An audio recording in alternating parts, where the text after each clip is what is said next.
കാര്യം തൃശ്ശൂർ പൂരവുമായി ബന്ധപ്പെട്ട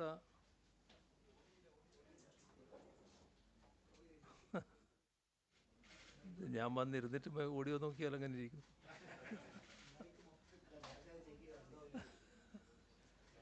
അത് മൈക്കിൽ എന്നോട് എപ്പോൾ ഇങ്ങനെയാണ്.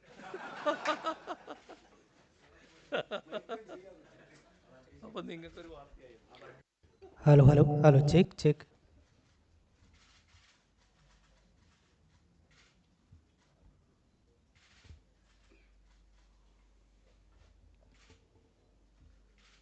പൂരവുമായി ബന്ധപ്പെട്ടുള്ള ഒട്ടേറെ പ്രശ്നങ്ങൾ ഇത്തവണ ഉണ്ടായല്ലോ. ഇതിൽ കേരളത്തിൻ്റെ തനതായ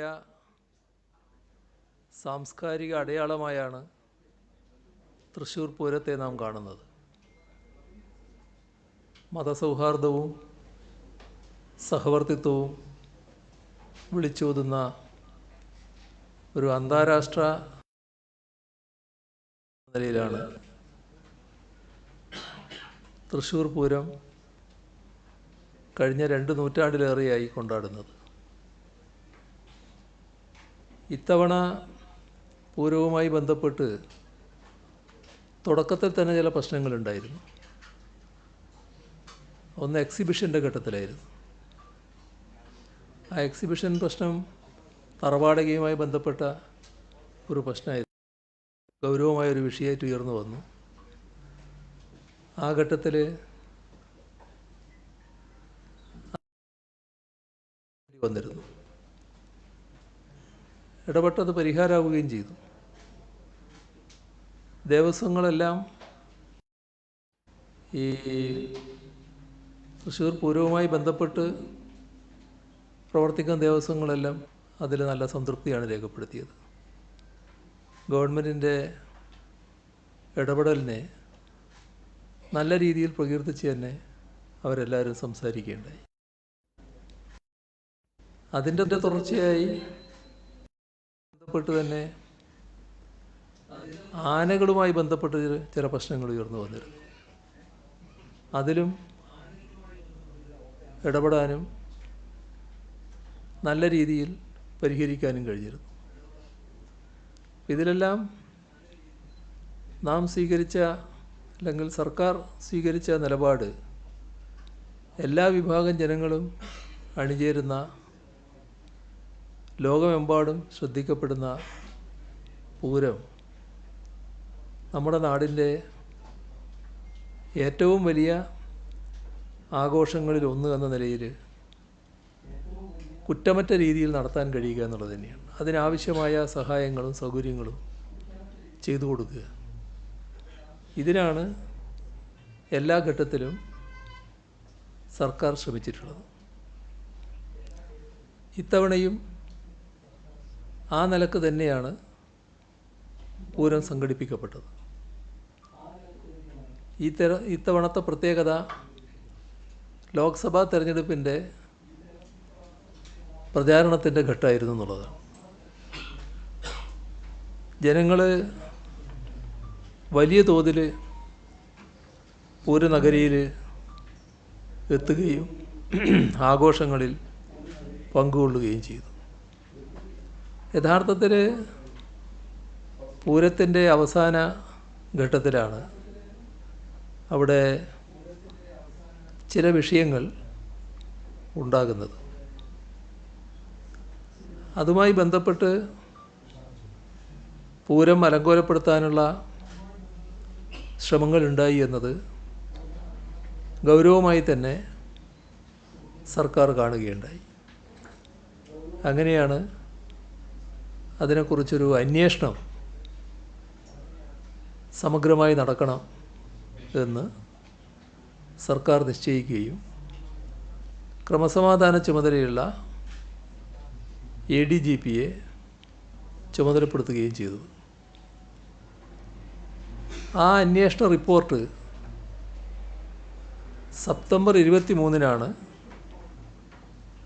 സംസ്ഥാന പോലീസ് മേധാവി സർക്കാരിന് സമർപ്പിക്കുന്നത്. ആ റിപ്പോർട്ട് സെപ്റ്റംബർ 24-ന് എനിക്ക് ലഭിച്ചു.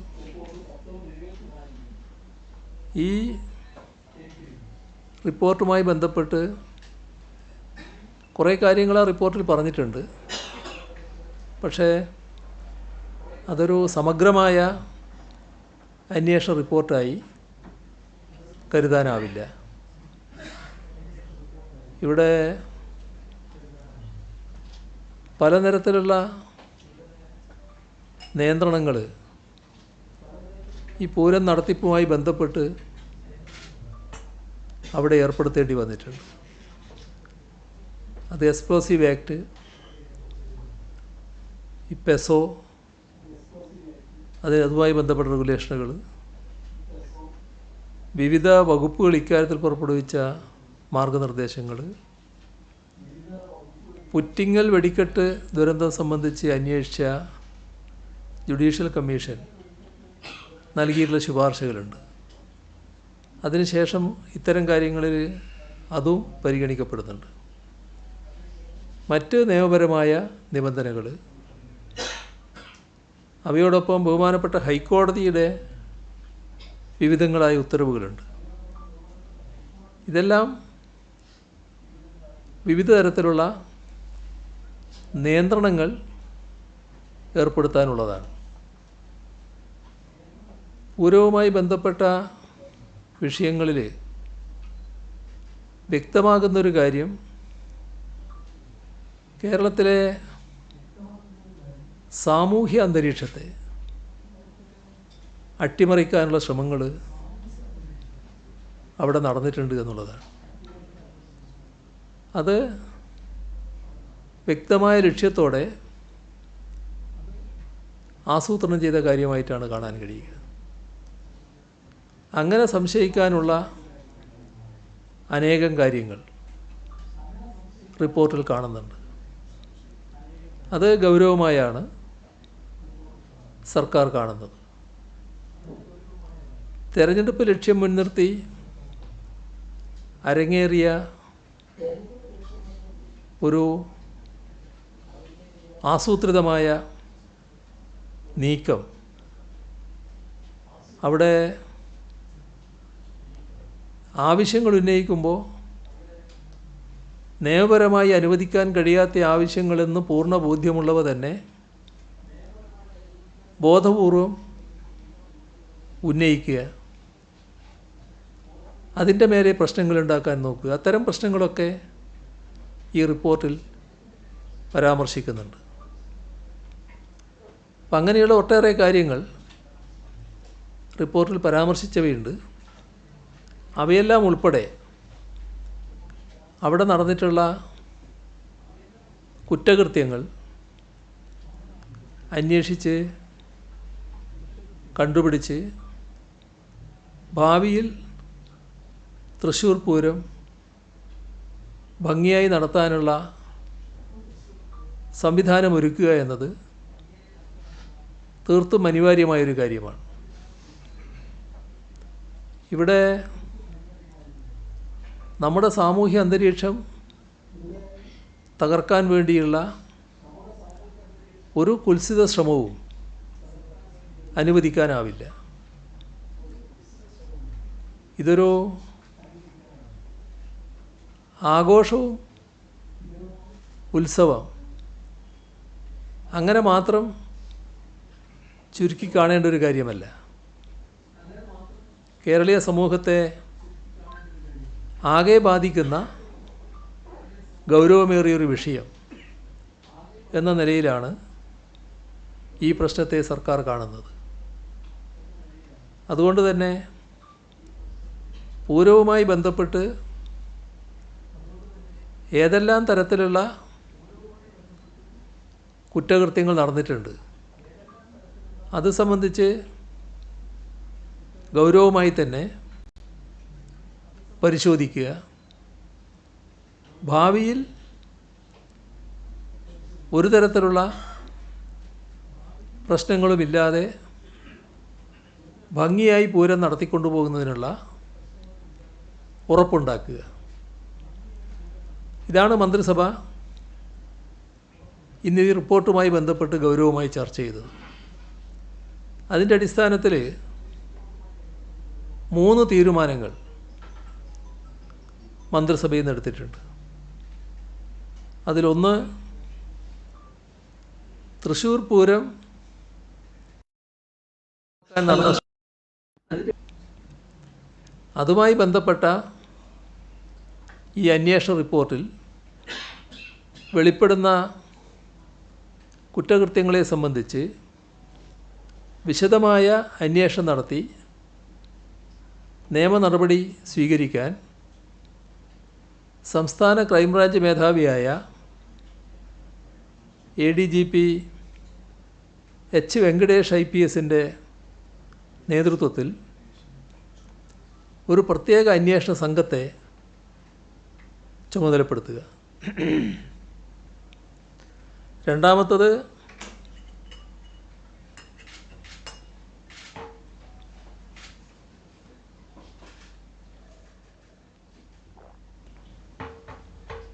പൂരവുമായി ബന്ധപ്പെട്ട ചുമതലകൾ നൽകിയിരുന്ന വിവിധ വകുപ്പുകളിലെ ഉദ്യോഗസ്ഥർ അവിടെ ഉണ്ടായിരുന്നു. ആ ആരുടെയെങ്കിലും ഭാഗത്ത് നിന്ന് എന്തെങ്കിലും വീഴ്ചകൾ ഉണ്ടായിട്ടുണ്ടെങ്കിൽ അത് അന്വേഷിച്ച് ായി ഇൻ്റലിജൻസ് ADGP മനോജ് എബ്രഹാം IPSനെ ചുമതലപ്പെടുത്തുന്നു.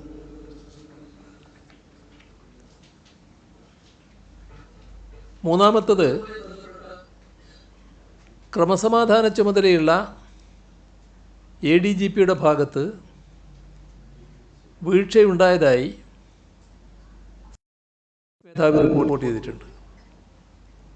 ആ സാഹചര്യത്തിൽ അതേക്കുറിച്ച് പരിശോധിച്ച് വിശദമായ റിപ്പോർട്ട് നൽകാൻ സംസ്ഥാന പോലീസ് മേധാവിയെ മന്ത്രിസഭാ യോഗം ചുമതലപ്പെടുത്തിയിരിക്കുന്നു. ഇപ്പോൾ നമ്മുടെ പൂരത്തിൻ്റെ ചരിത്രം പരിശോധിച്ചാൽ പ്രകൃതി ദുരന്തങ്ങൾ, മറ്റ് പ്രയാസകരമായ അവസ്ഥകൾ ഉണ്ടായ ഘട്ടത്തിലാണ് പൂരം ചുരുക്കേണ്ടി വന്ന സന്ദർഭങ്ങളുണ്ടായിട്ടുള്ളത്. അത് നമ്മുടെ സംസ്ഥാനത്ത് ചില പ്രത്യേക ഘട്ടത്തിൽ ഈ 2 നൂറ്റാണ്ട് കാലത്തിനിടക്ക് തന്നെ ഉണ്ടായിട്ടുണ്ട്. അടുത്ത കാലത്തുണ്ടായത് കോവിഡ് കാലത്താണ് പൂർണ്ണമായും ഉപേക്ഷിക്കേണ്ടി വന്ന അവസ്ഥ. 2020 പൂർണ്ണമായും നമ്മൾ ഉപേക്ഷിച്ചു. 1930 കടുത്ത മഴ, അതിനെ തുടർന്ന് മുഴുവൻ ആനകളെയും എഴുന്നള്ളിക്കുന്ന നില ആ ഘട്ടത്തിൽ സ്വീകരിച്ചിരുന്നില്ല. 1930 രണ്ടാം ലോകമഹായുദ്ധം അപ്പോൾ ചടങ്ങ് മാത്രമാക്കി. മഹാത്മാഗാന്ധിയുടെ രക്തസാക്ഷിത്വം മതത്തെ തുടർന്ന് 1948 ചടങ്ങ് ചുരുങ്ങി. നമ്മുടെ സംസ്ഥാനത്ത് ഇത്തവണ ഏതെങ്കിലും തരത്തിലുള്ള ഇതുപോലുള്ള പ്രശ്നങ്ങളൊന്നും ഉണ്ടായിട്ടില്ല. ദുരന്തമോ അതുപോലുള്ള പക്ഷേ ചില പ്രത്യേക രീതിയിലുള്ള ഇടപെടലുകൾ അവിടെ ഉണ്ടാവുകയും പൂരാഘോഷങ്ങൾക്ക് അലങ്കോലമുണ്ടാക്കാനുള്ള ശ്രമം ഉണ്ടാവുകയും ഉണ്ടായത്. അത് ആവർത്തിക്കാതിരിക്കത്തക്ക രീതിയിലുള്ള കർശന നടപടികളിലേക്ക് കടക്കുക എന്നതാണ് ഉദ്ദേശിക്കുന്നത്. ഇതാണ് ഒരു കാര്യം. മറ്റൊന്ന്, നമ്മുടെ സംസ്ഥാനം നേരിടേണ്ടി വന്ന മഹാദുരന്തമാണല്ലോ ചൂരൽമല മുണ്ടക്കൈ ദുരന്തം.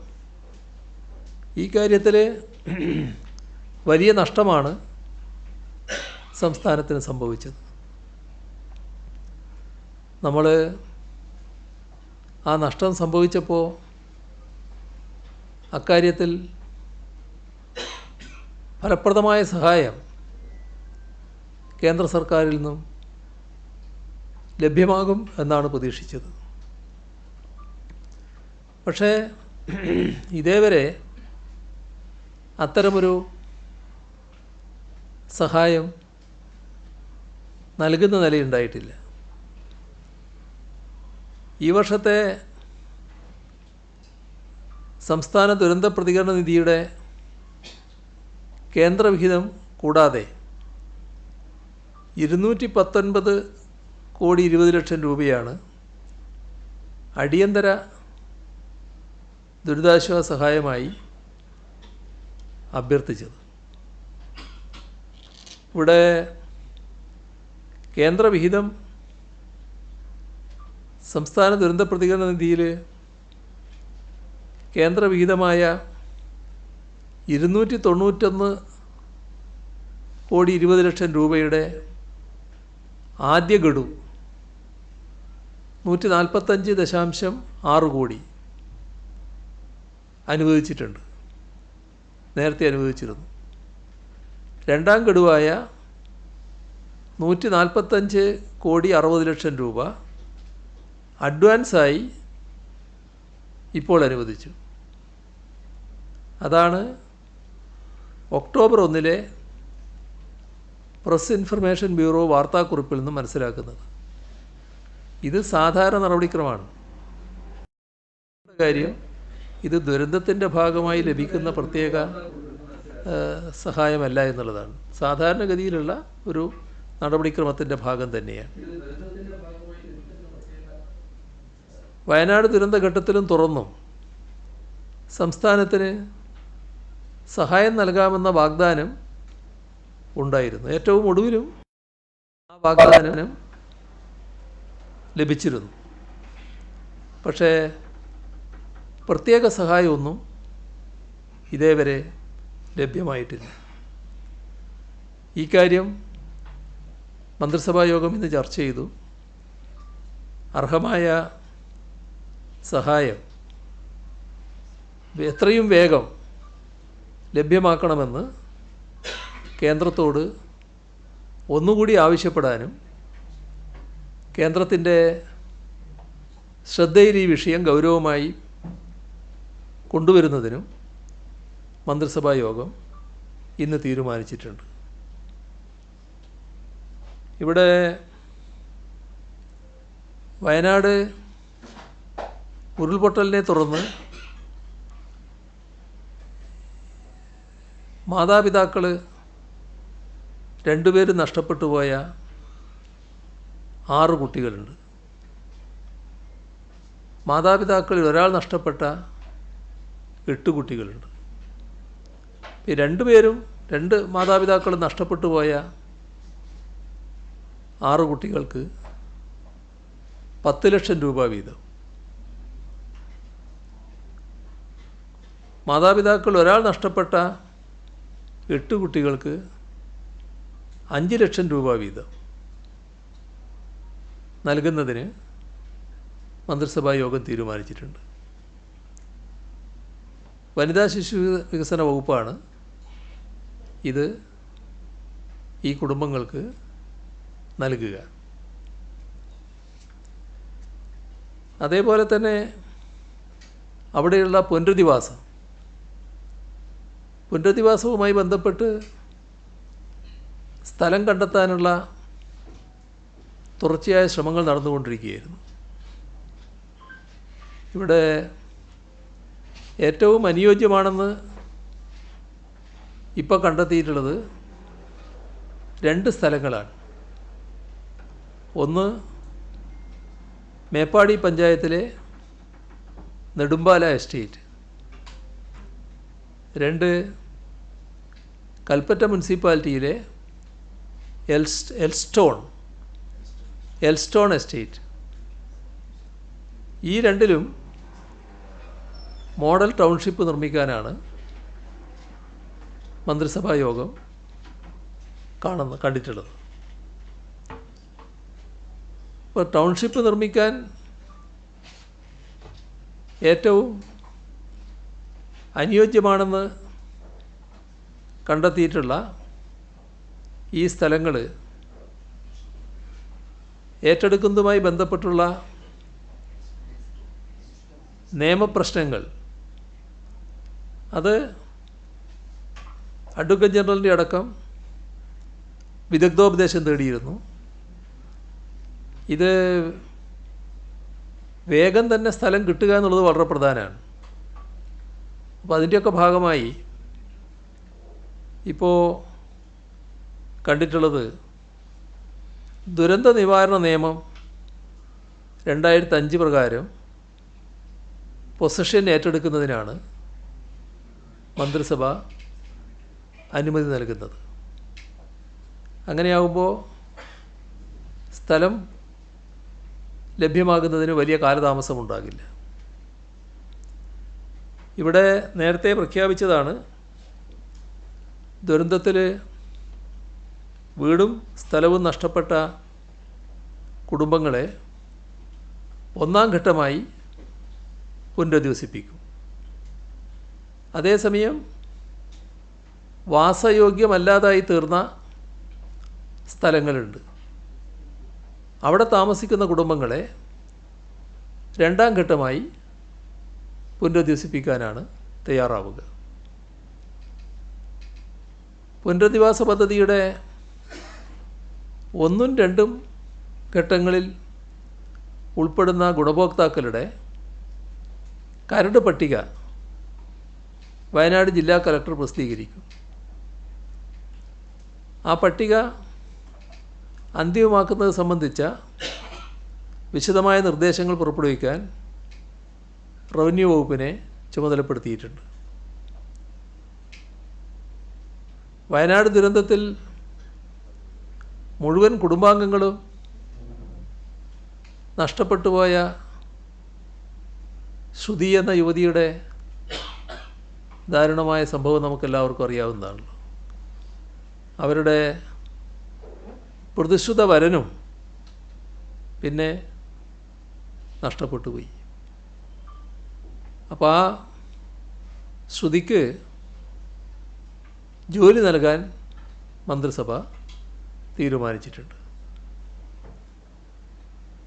ഇതോടൊപ്പം ഷിരൂരിലെ മണ്ണിടിച്ചിലിൽപ്പെട്ട് ആ ലോറിയിൽ അപകടം സംഭവിച്ച് മരണപ്പെട്ട കോഴിക്കോട്ടെ അർജുൻ്റെ കുടുംബത്തിന് 7 ലക്ഷം രൂപ നൽകുന്നതിനും മന്ത്രിസഭാ യോഗം തീരുമാനിച്ചിട്ടുണ്ട്.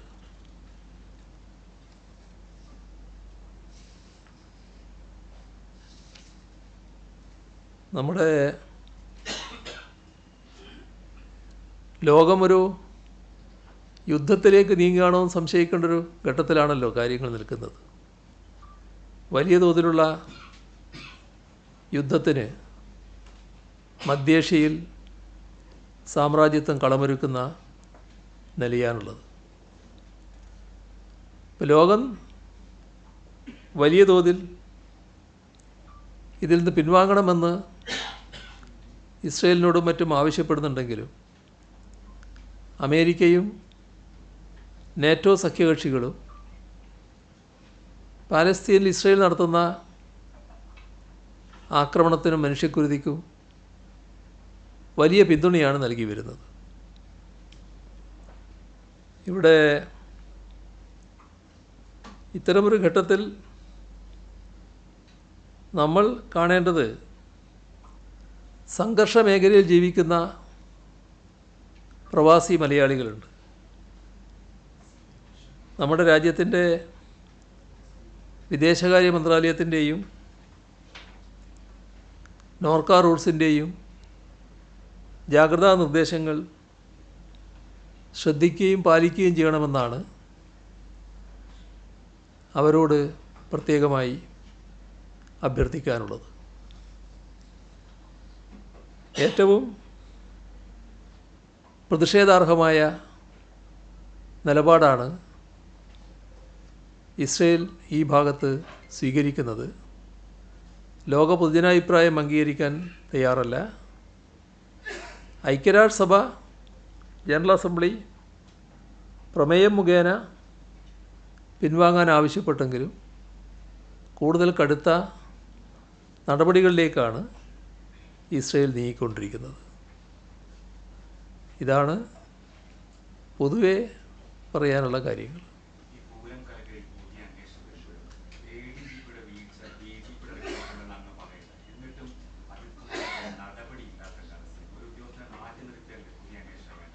അതിലിപ്പോൾ ഉണ്ടായ സംഭവം ADGPയുടെ റിപ്പോർട്ടിൻ്റെ ഭാഗമായി ആ റിപ്പോർട്ട് DGP ഗവൺമെൻറ് നൽകുകയാണ്. ആ റിപ്പോർട്ട് നൽകുമ്പോൾ DGP ഒരു കാര്യം ചൂണ്ടിക്കാണിച്ചു. ഇദ്ദേഹം അവിടെ ഉണ്ടായിരുന്നു, അവിടെ എത്താതിരുന്ന കാര്യം. അത് ഒരു പരിശോധനയുടെ ഭാഗമായിട്ടല്ല. അപ്പോൾ പരിശോധന നടക്കണം. അതുമായി ബന്ധപ്പെട്ടുള്ള പരിശോധന നടന്ന് എന്താണ് ഉണ്ടായ വീഴ്ച എന്ന് കൃത്യമായി കിട്ടണം. അതിനാണ് അദ്ദേഹത്തെ തന്നെ ചുമതലപ്പെടുത്തുന്നത്. DGPയെ തന്നെ. ADGP ആണ് ഈ പറയുന്ന ചുമതല നിർവഹിച്ച ആൾ എന്നുള്ളത് കൊണ്ട് ആ ചുമതലയിൽ വീഴ്ച വന്നിട്ടുണ്ടെങ്കിൽ അതുമായി ബന്ധപ്പെട്ട പരിശോധനയിലൂടെ കാര്യങ്ങൾ റിപ്പോർട്ട് ചെയ്യാനാണ് ഇപ്പോൾ ആവശ്യപ്പെട്ടിട്ടുള്ളത്. എന്നാൽ നമ്മൾ ഓർക്കേണ്ട ഒരു കാര്യം, നിങ്ങളെല്ലാം തന്നെ റിപ്പോർട്ട് ചെയ്തുകൊണ്ടിരിക്കുന്നൊരു കാര്യമുണ്ടല്ലോ. ഇപ്പോൾ അല്ല, നേരത്തെയുള്ള ആരോപണങ്ങളുമായി ബന്ധപ്പെട്ടുള്ള റിപ്പോർട്ട് അത് ഈ ദിവസങ്ങളിലേക്ക് ലഭിക്കേണ്ടതാണ്. ഏകദേശം 1 മാസത്തെ സമയമാണ് അതിന് അനുവദിച്ചിരുന്നത്.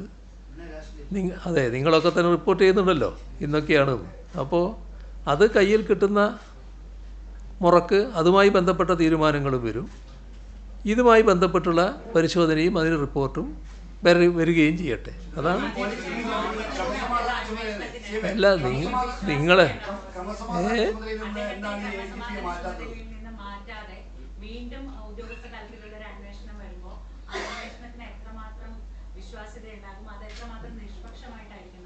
നിഷ്പക്ഷമായി നടക്കുമെന്നുള്ളതിനുള്ള ഉറപ്പാണല്ലോ ഇതൊക്കെ. അദ്ദേഹത്തിൻ്റെ കീഴിലുള്ള ഒരു ഉദ്യോഗസ്ഥനാണ് അന്വേഷിക്കുന്നതെങ്കിൽ നിങ്ങൾ ഈ പറയുന്ന തരത്തിലുള്ള ആശങ്കയുണ്ടാവും. അദ്ദേഹത്തിൻ്റെ മേലെയുള്ള DGP ആണല്ലോ അന്വേഷിക്കുക. അപ്പോൾ DGP തന്നെ അന്വേഷിച്ച് റിപ്പോർട്ട് നൽകുകയാണല്ലോ വേണ്ടത്. അപ്പോൾ DGP ഇപ്പോൾ ഒരു പരിശോധന കൂടാതെയാണ് റിപ്പോർട്ട് നൽകിയത്. അത് പരിശോധിച്ചുകൊണ്ട് റിപ്പോർട്ട് നൽകണമെന്നാണ് പറഞ്ഞിട്ടുള്ളത്. അത് ഞാൻ പറയുന്നതിൻ്റെ ഇടയ്ക്ക് ബഹളാക്കിക്കൊണ്ട് കാര്യമില്ലല്ലോ. അപ്പോൾ അതുമായി ബന്ധപ്പെട്ട് അദ്ദേഹത്തിൻ്റെ റിപ്പോർട്ട് ലഭിച്ചാൽ അതിലൊരു റിപ്പോർട്ട് ഈ ദിവസങ്ങളിൽ ഈ അടുത്ത ദിവസങ്ങളിൽ തന്നെ ലഭിക്കുമെന്നാണ് നിങ്ങൾ തന്നെ റിപ്പോർട്ട് ചെയ്തിട്ടുള്ളത്. നിങ്ങൾ മാറിയും പറയുന്നുണ്ട് ഈ ശനിയാഴ്ചയൊക്കെ അവരെ അവധി കൊടുത്തിട്ടുണ്ട്. അതെന്താ നിങ്ങൾ അങ്ങനെ അവധി കൊടുത്തതെന്നറിയില്ല. ഏതായാലും അത് ഞാൻ അവധി കൊടുത്തില്ല. ഞാൻ കൊടുത്ത അവധി 30 ദിവസമാണ്. അപ്പോൾ ആ റിപ്പോർട്ട് കൃത്യമായി കിട്ടുമെന്ന് തന്നെയാണ് പ്രതീക്ഷിക്കുന്നത്. അത് കിട്ടുന്ന മുറക്ക് അതിൻ്റെ ഭാഗത്ത് തീരുമാനമുണ്ടാകും. ഇതിൻ്റെ ഭാഗമായി റിപ്പോർട്ട് വരട്ടെ.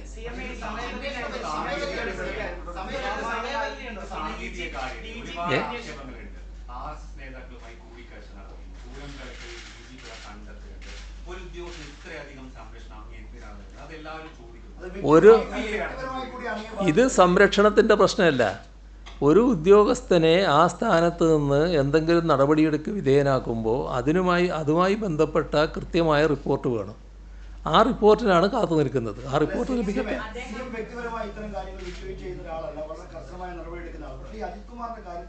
ഒരു റിസർവേഷൻ പോലെയാണ്. കാരണം രാഷ്ട്രീയ ബോധ്യത്തിൽ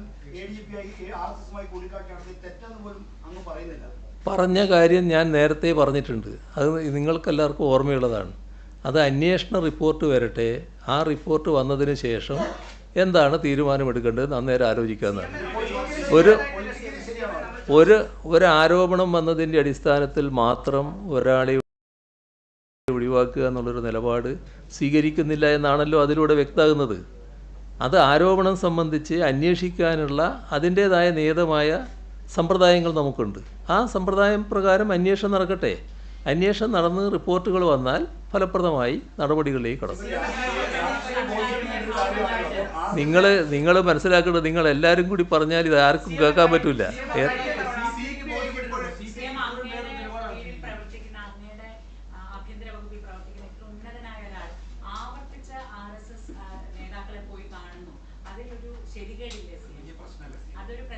ഞാൻ എൻ്റെ നിലപാട് വ്യക്തമാക്കിയല്ലോ ആ കാര്യത്തിൽ. നിങ്ങൾക്കത് സംബന്ധിച്ചുള്ള അഭിപ്രായങ്ങൾ നിങ്ങൾ എഴുതിക്കൊണ്ടിരിക്കുന്നുണ്ടല്ലോ. ഞാൻ എൻ്റെ നിലപാട് ശരിയാണെന്നല്ലേ പറയുന്നത്. എൻ്റെ നിലപാട് ശരിയായിക്കൊണ്ട് തന്നെയല്ലേ പറയുന്നത്. അതിലെന്താ സംശയം നിങ്ങൾക്ക്? എൻ്റെ നിലപാട് ശരിയായി നിന്നുകൊണ്ടാണ് ഞാൻ പറയുന്നത്. ഞാൻ നിലപാട് വ്യക്തമാക്കി. ആ നിലപാടെന്താ? ഞാൻ ഈ സ്വരത്തിലല്ലല്ലോ സംസാരിക്കേണ്ടത് സാധാരണ. നിങ്ങൾ അങ്ങനെ വല്ലാതെ പോകണ്ടെന്നുള്ളതുകൊണ്ടാണ് ഞാൻ പറയുന്നത്. ഞാൻ നേരത്തെ വ്യക്തമാക്കിയത് ഈ കാര്യങ്ങൾ അന്വേഷിച്ച് ആ അന്വേഷണ റിപ്പോർട്ട് വരുന്ന മുറക്ക് എന്താണോ വേണ്ടത് അപ്പോൾ തീരുമാനിക്കാമെന്നാണ്. ആ തീരുമാനം എടുക്കുമെന്നുള്ളത് തന്നെയാണ് ഇപ്പോഴും ഞാൻ പറയുന്നത്. ആ പറഞ്ഞതിൽ ഒരു മാറ്റവും ഇല്ല. അവിടെ തന്നെയാണ് നിൽക്കുന്നത്.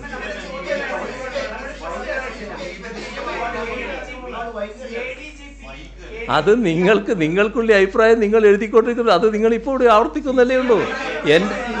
എൻ്റെ നിലപാട് ഞാൻ വ്യക്തമാക്കിയല്ലോ. നിങ്ങളെല്ലാവരും എഴുതിക്കൊണ്ടിരിക്കുന്ന കാര്യങ്ങളുണ്ടല്ലോ. ആ എഴുതിക്കൊണ്ടിരിക്കുന്ന കാര്യങ്ങൾ തന്നെയല്ലേ നിങ്ങളിപ്പോൾ ആവർത്തിക്കുന്നത്.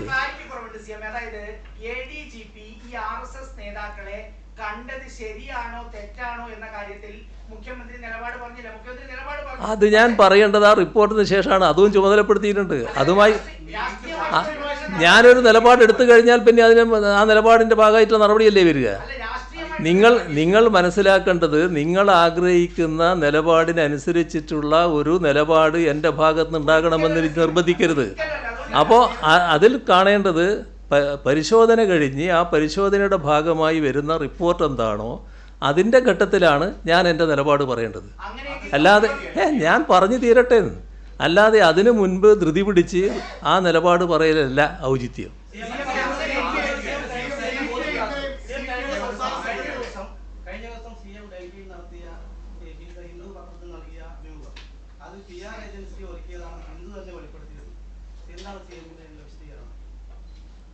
അതാണ് ഒരു പ്രധാന വിഷയമായിട്ട് പിന്നീട് ഇപ്പം നിങ്ങൾ പലരും ഉന്നയിച്ചൊരു കാര്യം. എൻ്റെ ഒരു ഇൻ്റർവ്യൂവിന് വേണ്ടി ഹിന്ദു ആവശ്യപ്പെടുന്നു എന്നുള്ളത് എൻ്റെ അടുത്ത് പറയുന്നത് എനിക്ക് പരിചയമുള്ളൊരു ചെറുപ്പക്കാരനാണ്. അത് നമ്മുടെ ആലപ്പുഴയിലെ ദേവകുമാറുടെ മകനാണ്.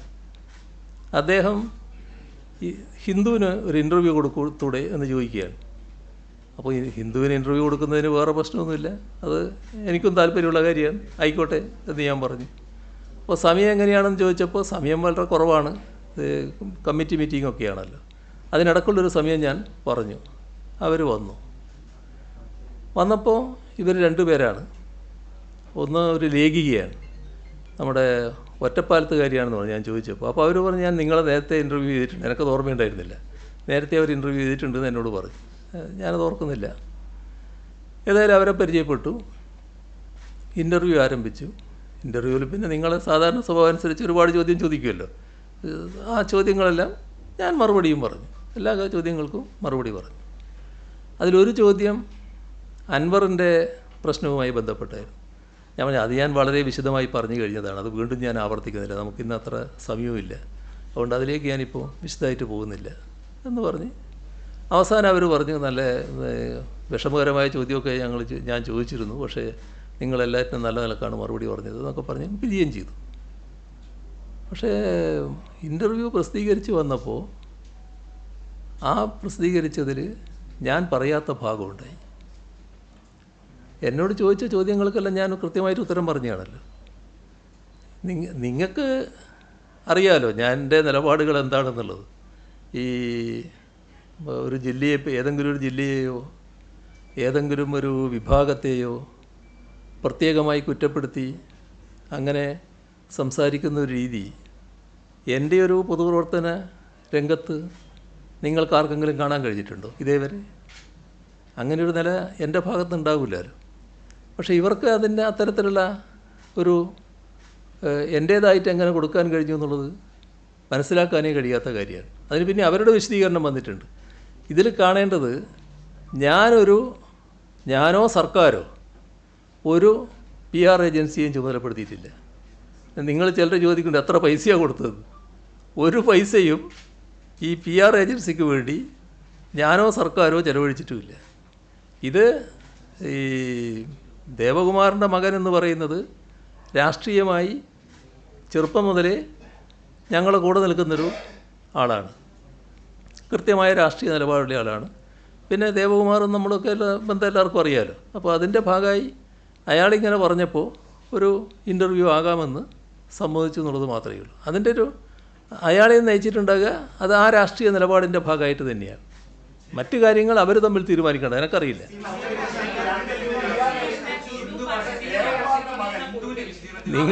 നിങ്ങൾ ഞാൻ പറഞ്ഞില്ലേ, നിങ്ങളെല്ലാവരും കൂടി പറഞ്ഞാൽ ആരെ ശബ്ദം കേൾക്കുക?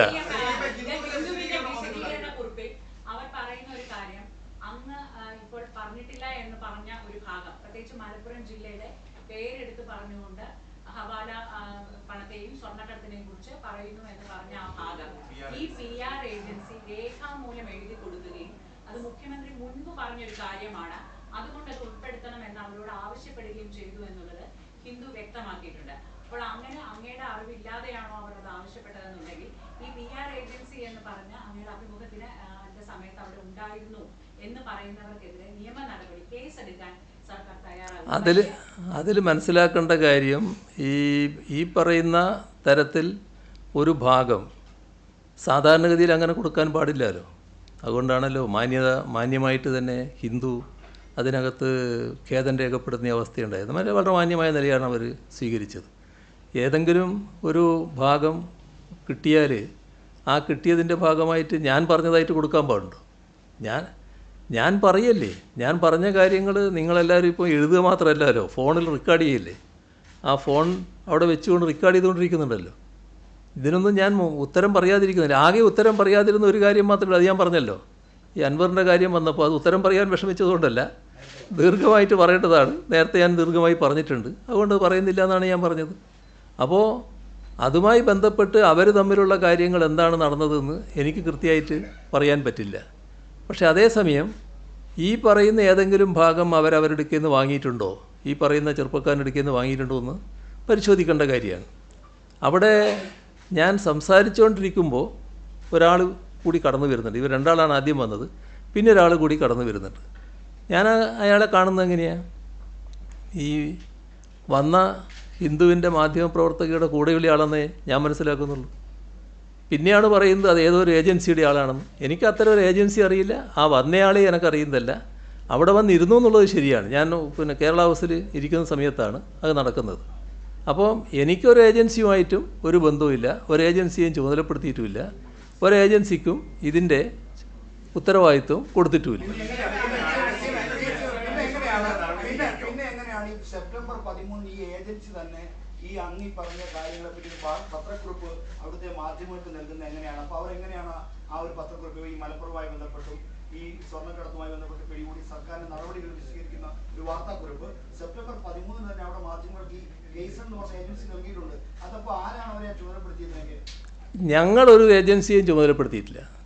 ഞങ്ങളെന്ന് പറഞ്ഞാൽ ഗവൺമെൻറ് ഒരു ഏജൻസിയെയും ചുമതലപ്പെടുത്തിയിട്ടില്ല. അത്തരം ഒരു ഏജൻസിയും ഗവൺമെൻറ് ഭാഗമായി പ്രവർത്തിക്കുന്നുമില്ല.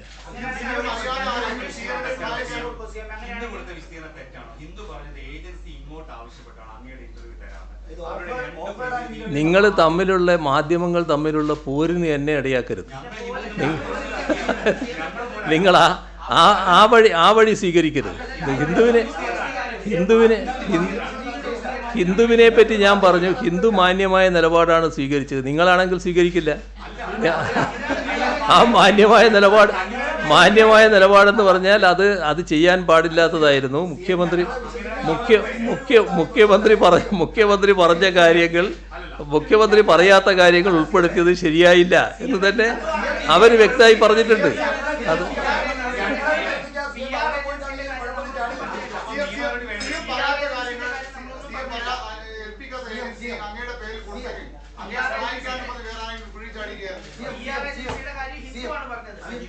ഞാൻ പറഞ്ഞല്ലോ, അതുമായി ബന്ധപ്പെട്ടുള്ള കാര്യം ഞാൻ പറഞ്ഞല്ലോ.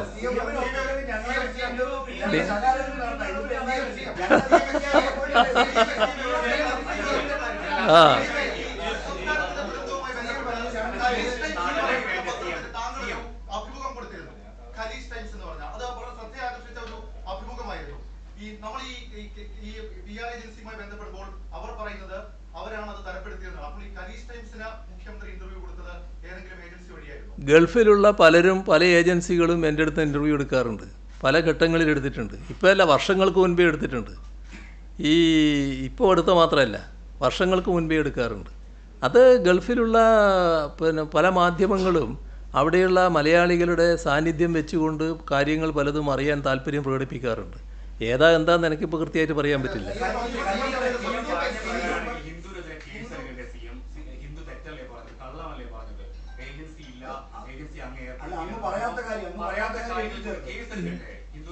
ഇത് ഞാൻ പറഞ്ഞല്ലോ, ഞാൻ കൃത്യമായി പറഞ്ഞല്ലോ അതിൻ്റെ കാര്യങ്ങൾ. അതിന് അവരും മാന്യമായ നിലപാടെടുത്തല്ലോ.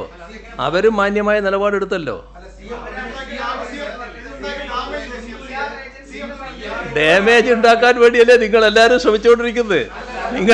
നിങ്ങൾ എത്രമാത്രം ഡാമേജ് എനിക്ക് ഉണ്ടാക്കാൻ പറ്റുമെന്നാണല്ലോ നിങ്ങൾ നോക്കിക്കൊണ്ടിരിക്കുന്നത്.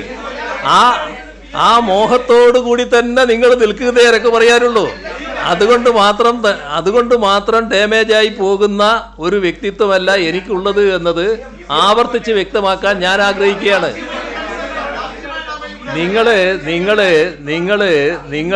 നിങ്ങൾ എല്ലാവരും കൂടി ശബ്ദിച്ചാൽ ഇങ്ങനെ ഇരിക്കും.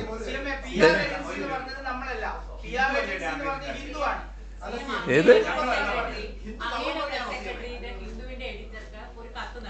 അതെ,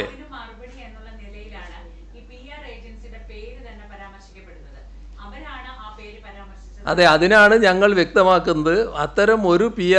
അത്തരമെന്നല്ല, ഒരു PR ഏജൻസിയും ഞങ്ങൾക്ക് ചുമതലപ്പെടുത്തിയിട്ടില്ല. ഞങ്ങളുടെ ഭാഗമായിട്ടൊരു PR ഏജൻസിയും പ്രവർത്തിക്കുന്നില്ല.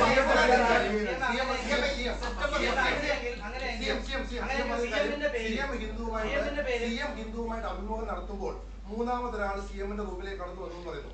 അത് സാധ്യമാണ്? ഒരു മുഖ്യമന്ത്രിയുമായിട്ട് ഒരു മാധ്യമം സംസാരിക്കുമ്പോൾ പുറത്തു ഒരാൾ എങ്ങനെയാണ് അകത്ത് കടക്കാൻ കഴിയുക? CM അതിന് അനുവദിക്കാറുണ്ടോ? ഒരു മാധ്യമ പ്രവർത്തകയുടെ ഭാഗമായിട്ട് വരുന്ന ആളുകൾ, 1, 2, 3 ആളുകൾ ഉണ്ടാകുന്നത് വളരെ അസാധാരണമായൊരു കാര്യമല്ല. അത് സ്വാഭാവികമായിട്ടുണ്ടാകുന്നൊരു കാര്യമാണ്. അത്രയും അവിടെ നടന്നിട്ടുള്ളൂ. ദേവകുമാറിന്റെ മകൻ ഒരു പ്രധാനപ്പെട്ട ഒരു പൊളിറ്റിക്കൽ സ്ട്രാറ്റജി വിഭാഗത്തിന്റെ റിലയൻസിന്റെ ഉദ്യോഗസ്ഥനാണ്. അങ്ങനെ വ്യക്തിപരമായി അറിയുന്ന ആളായിരിക്കും. പക്ഷെ അദ്ദേഹത്തിന്റെ കൂടെ വന്ന ആളും ഒരു കേസ് എന്ന് പറഞ്ഞ ഒരു PR സ്ഥാപനത്തിന്റെ ഹെഡാണ്. അപ്പോൾ ഇവർ രണ്ടുപേരും കൂടി വരുന്ന ഒരു ഇന്റർവ്യൂ തരപ്പെടുത്തി കൊടുക്കുന്നതാണ് ഇതിന്റെ വിശദീകരണം. അതിനെക്കുറിച്ച് എനിക്കറിയില്ല. എനിക്കറിയാവുന്ന കാര്യം അതാണല്ലോ നിങ്ങളുടെ അടുത്ത് എനിക്ക് പറയാൻ പറ്റുക. എനിക്കറിയാവുന്ന കാര്യം, ഈ ഹിന്ദുവിൻ്റെ ഒരു ഇൻ്റർവ്യൂവിന് അവർക്ക് താല്പര്യമുണ്ട്. നിങ്ങളൊരു സമയം കൊടുക്കൂ എന്നുള്ളത് ഈ പറയുന്ന ദേവകുമാറിൻ്റെ മകൻ ചോദിച്ചു എന്നുള്ളത് ശരിയാണ്. അതിന് സമയം കൊടുത്തു എന്നുള്ളത് ശരിയാണ്. അങ്ങനെയാണ് അവർ വരുന്നത്. അതാണ് ഉണ്ടായത്.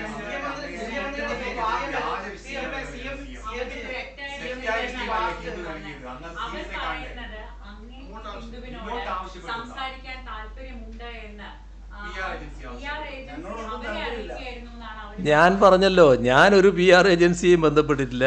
ഒരു PR ഏജൻസിയും ഞങ്ങളുടെ ചുമതലയിലില്ല. ഞങ്ങൾ ചുമതലപ്പെടുത്തിയിട്ടുമില്ല.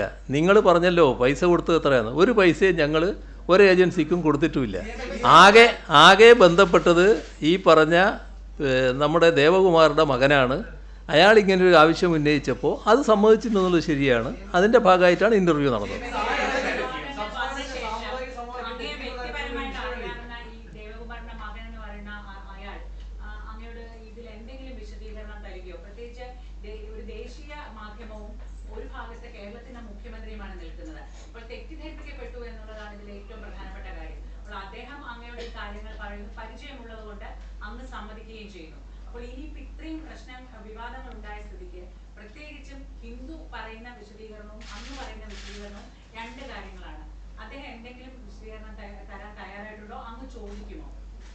എന്നെ ഇതുവരെ അദ്ദേഹം ബന്ധപ്പെട്ടിട്ടില്ല.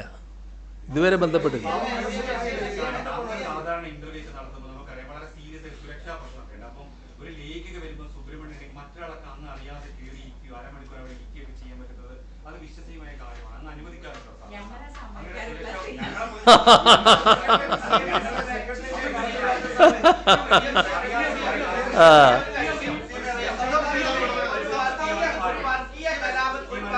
കലാപത്തിന് സാധ്യതയില്ല രീതിയിലുള്ള ഒരു പരാമർശമാണല്ലോ സ്വാഭാവിക ഈ പത്രത്തിൽ വന്നത്.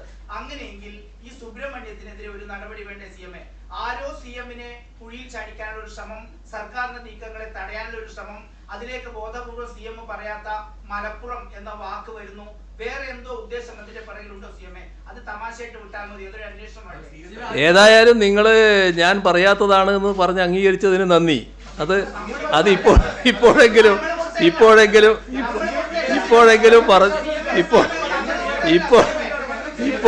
പറഞ്ഞതിന് നന്ദി. ശരി.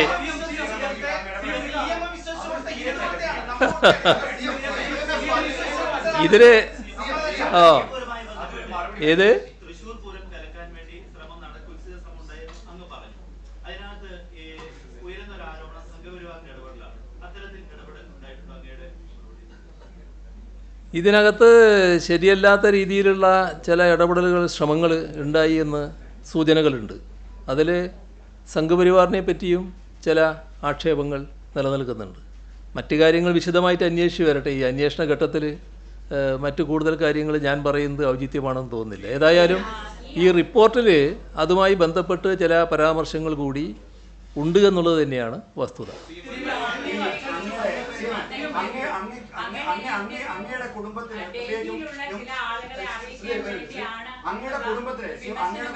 വേണ്ടിയാണ് അങ്ങ് ചില കാര്യങ്ങൾ അജിത് കുമാറിന് വിട്ടുവീഴ്ച എന്നുള്ള അൻവർ ആരോപിക്കുന്നു. മാത്രമല്ല മരുമകന് വേണ്ടിയാണെന്നുള്ള ആരോപണമൊക്കെ വരുത്തി. ഇത് എന്താണ് പറയാനുള്ളത്? എന്താ ഞാൻ പറയുക? അതിന് എന്താ പറയേണ്ടത്? അല്ല, നിങ്ങൾ പറ, ഞാൻ എന്താ പറയേണ്ടത്? അല്ല, അതല്ല, അൻവർ എന്ന് പറയുന്നത് ഈ തുടങ്ങുമ്പോൾ തന്നെ നമുക്കെല്ലാവർക്കും മനസ്സിലായല്ലോ. നിങ്ങൾക്ക് മനസ്സിലായിട്ടുണ്ടാവും നല്ലതുപോലെ, എനിക്കും നേരത്തെ തന്നെ മനസ്സിലായില്ല. അല്ല, തുടങ്ങുമ്പോൾ തന്നെ നമുക്കും അതിനെപ്പറ്റിയൊരു ധാരണയുണ്ടായിരുന്നു. പക്ഷേ നമ്മൾ ആ ധാരണയല്ലല്ലോ പ്രകടിപ്പിച്ചത്. അദ്ദേഹം ഒരു MLA ആണ്. MLA എന്ന നിലയ്ക്ക് ഉന്നയിക്കുന്ന പ്രശ്നങ്ങൾ അതിൻ്റേതായ ഗൗരവത്തിലെടുക്കുകയാണല്ലോ ചെയ്തത്. അതിലൊരു ഗൗരവക്കുറവും കാണിച്ചില്ലല്ലോ. അതിൻ്റെ ഭാഗമായി അന്വേഷണത്തിന് സംവിധാനങ്ങൾ ഒരുക്കി. അന്വേഷണം ഫലപ്രദമായി നടന്നുകൊണ്ടിരിക്കുന്നു. അപ്പോൾ അതാ മെല്ലെ മെല്ലെ മാറി മാറി വരുന്നു. ആ മാറ്റം നിങ്ങൾ കണ്ടുകൊണ്ടിരുന്നതാണല്ലോ. അത് നേരെ എവിടെയെത്തി? CPM പാർലമെൻ്ററി പാർട്ടിയിൽ നിന്നും LDFിൽ നിന്നും വിടുന്നുവെന്ന് പ്രഖ്യാപിക്കുന്ന നിലയിലേക്ക് എത്തി ഒരു ഘട്ടം. പിന്നെ ഏതെല്ലാം തരത്തിൽ തെറ്റായ രീതിയിൽ കാര്യങ്ങൾ അവതരിപ്പിക്കാൻ പറ്റുമെന്നുള്ളതിൻ്റെ ശ്രമം നടന്നു. അതിൽ കേരളത്തിൽ എല്ലാ കാലത്തും ഞങ്ങൾ സ്വീകരിക്കുന്ന നിലപാട് വർഗീയതയ്ക്കെതിരെ ഉറച്ച നിലപാടാണെന്ന് എല്ലാവർക്കും അറിയാം. ഇപ്പം ഞങ്ങൾ രാഷ്ട്രീയമായി നേരിടാൻ താല്പര്യമുള്ളവർ ചിലപ്പോൾ അത് സമ്മതിക്കില്ല, പരസ്യമായി സമ്മതിക്കില്ല. പക്ഷേ അവരെല്ലാവരും ഉൾക്കൊള്ളുന്നൊരു കാര്യമുണ്ട്. ഏറ്റവും ശക്തമായി വർഗീയ വിരുദ്ധ നിലപാട് സ്വീകരിക്കുന്ന കൂട്ടർ ഞങ്ങളാണ് എന്നുള്ളത്. അത് CPIM ആയാലും LDF ആയാലും LDF സർക്കാരായാലും എല്ലാം ആ നില തന്നെയാണ് സ്വീകരിച്ചു പോകുന്നത്. ഇതിൽ ഏറ്റവും അധികം അമർഷമുള്ളവർ വർഗീയ ശക്തികളാണ്. അതിൽ ഒരു ഭാഗത്ത് ഭൂരിപക്ഷ വർഗീയതയുണ്ട്, വേറൊരു ഭാഗത്ത് ന്യൂനപക്ഷ വർഗീയതയുണ്ട്. ഈ വർഗീയ ശക്തികൾ സ്വാഭാവികമായും ഇതിന് ഞങ്ങൾക്കെതിരെ എന്തെല്ലാം തരത്തിൽ കാര്യങ്ങൾ നീക്കാൻ പറ്റും എന്ന് എല്ലാ ഘട്ടത്തിലും ആലോചിക്കാറുണ്ട്. അതിൽ ചിലർ ഞങ്ങളെ കൂടെ ആളുകൾ അണിനിരക്കുന്നതിന് വല്ലാതെ അസഹിഷ്ണുത കാണിക്കാറുണ്ട്. കാരണം അതിനോടവർക്ക് പൊരുത്തപ്പെടാനാവുന്നില്ല. എങ്ങനെയെങ്കിലും ഇത്തരം വിഭാഗങ്ങളെ, ഞങ്ങളോടൊപ്പം അണിനിരക്കുന്നവരെ തിരിച്ചു കൊണ്ടുവരണം, അല്ലെങ്കിൽ പിന്തിരിപ്പിച്ച് കൊണ്ടുപോകണം എന്നാഗ്രഹിക്കുന്നുണ്ട്. അതിനുവേണ്ടി പലതരത്തിലുള്ള തെറ്റായ പ്രചരണങ്ങൾ നടത്താറുണ്ട്. അതിലൊന്ന് ഞങ്ങളെ ഒരു വർഗീയതയുടെ ഭാഗമായി ചിത്രീകരിക്കുക എന്നുള്ളതാണ്. ഇത് രണ്ട് വർഗീയതയും ചെയ്യാറുണ്ട്. നിങ്ങൾ സൂക്ഷ്മമായിട്ട് നോക്കിയാൽ കാണാൻ പറ്റും. രണ്ടു കൂട്ടരും ചെയ്യും. ഞങ്ങൾ മറ്റേ വർഗീയതയുടെ കൂടെയാണ് എന്ന് പറഞ്ഞുകൊണ്ട് രണ്ട് വർഗീയതയും ഈ ആരോപണം ഉന്നയിക്കും. ഇതിൽ ചിലർ ആ ശ്രമത്തിൻ്റെ ഭാഗമായി നടത്തുന്ന കളിയുടെ കൂടെ അൻവറും ചേർന്നു എന്നുള്ളതാണ് ഈ അടുത്ത കാലത്തുള്ള ഒട്ടേറെ പ്രസ്താവനകൾ കാണിക്കുന്നത്. ഞങ്ങൾക്കതിൽ ആശ്ചര്യമൊന്നുമില്ല, സ്വാഭാവികമായൊരു പരിണാമമാണത്.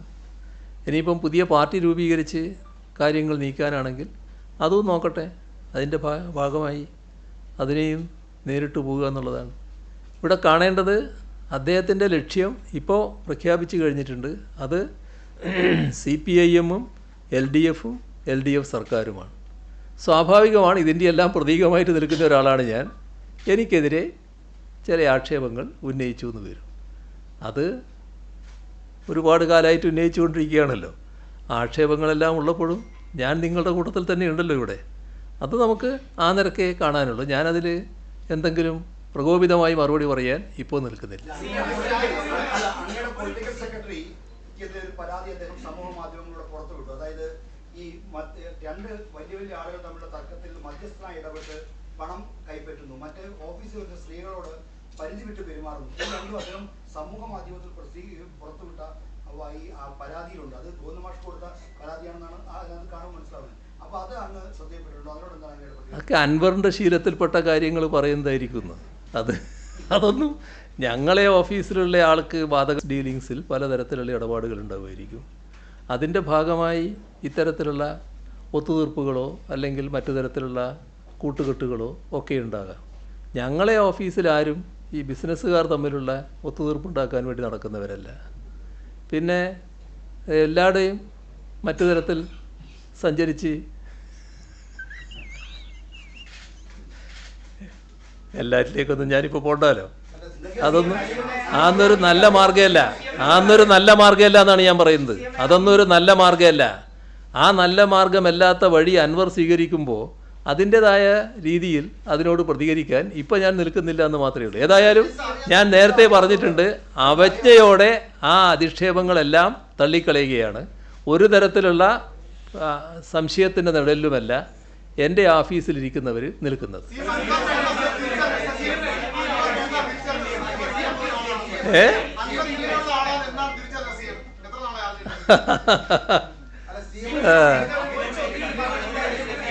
ശരി, ബാക്കി നമുക്ക് പിന്നെയാകാം. പിന്നീടാകാം. നിങ്ങളെല്ലാവരും കൂടി ഇങ്ങനെ വളരെ ശബ്ദമെടുത്ത് പറഞ്ഞുകൊണ്ടിരിക്കുകയാണ്.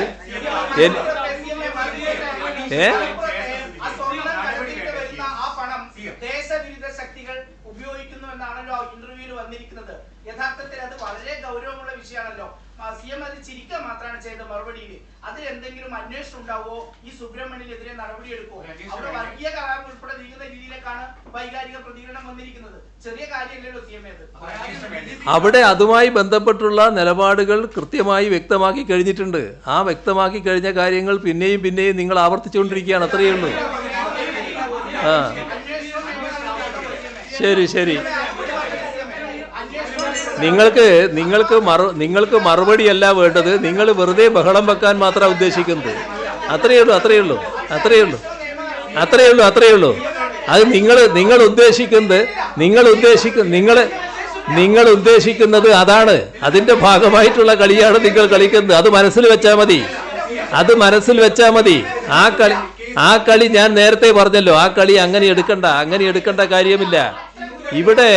ഇവിടെ കൃത്യമായി കാര്യങ്ങൾ പറഞ്ഞു കഴിഞ്ഞിട്ടുണ്ട്.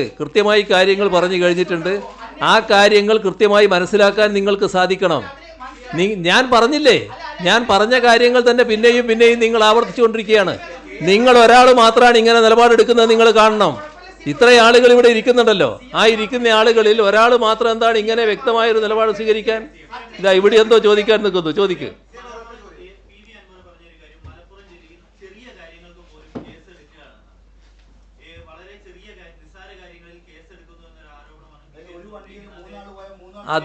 അത് പിന്നെ കേസുകൾ വരുന്നത് എങ്ങനെയാണെന്നുള്ളത് അതിൻ്റെ വിശദാംശങ്ങൾ പരിശോധിച്ചാൽ മാത്രമേ പറയാൻ പറ്റൂ. പക്ഷേ മലപ്പുറം ജില്ലയിലാണ് ഏറ്റവും കൂടുതൽ കേസ് എന്ന് പറയുന്നത് ശരിയായ കാര്യമല്ല.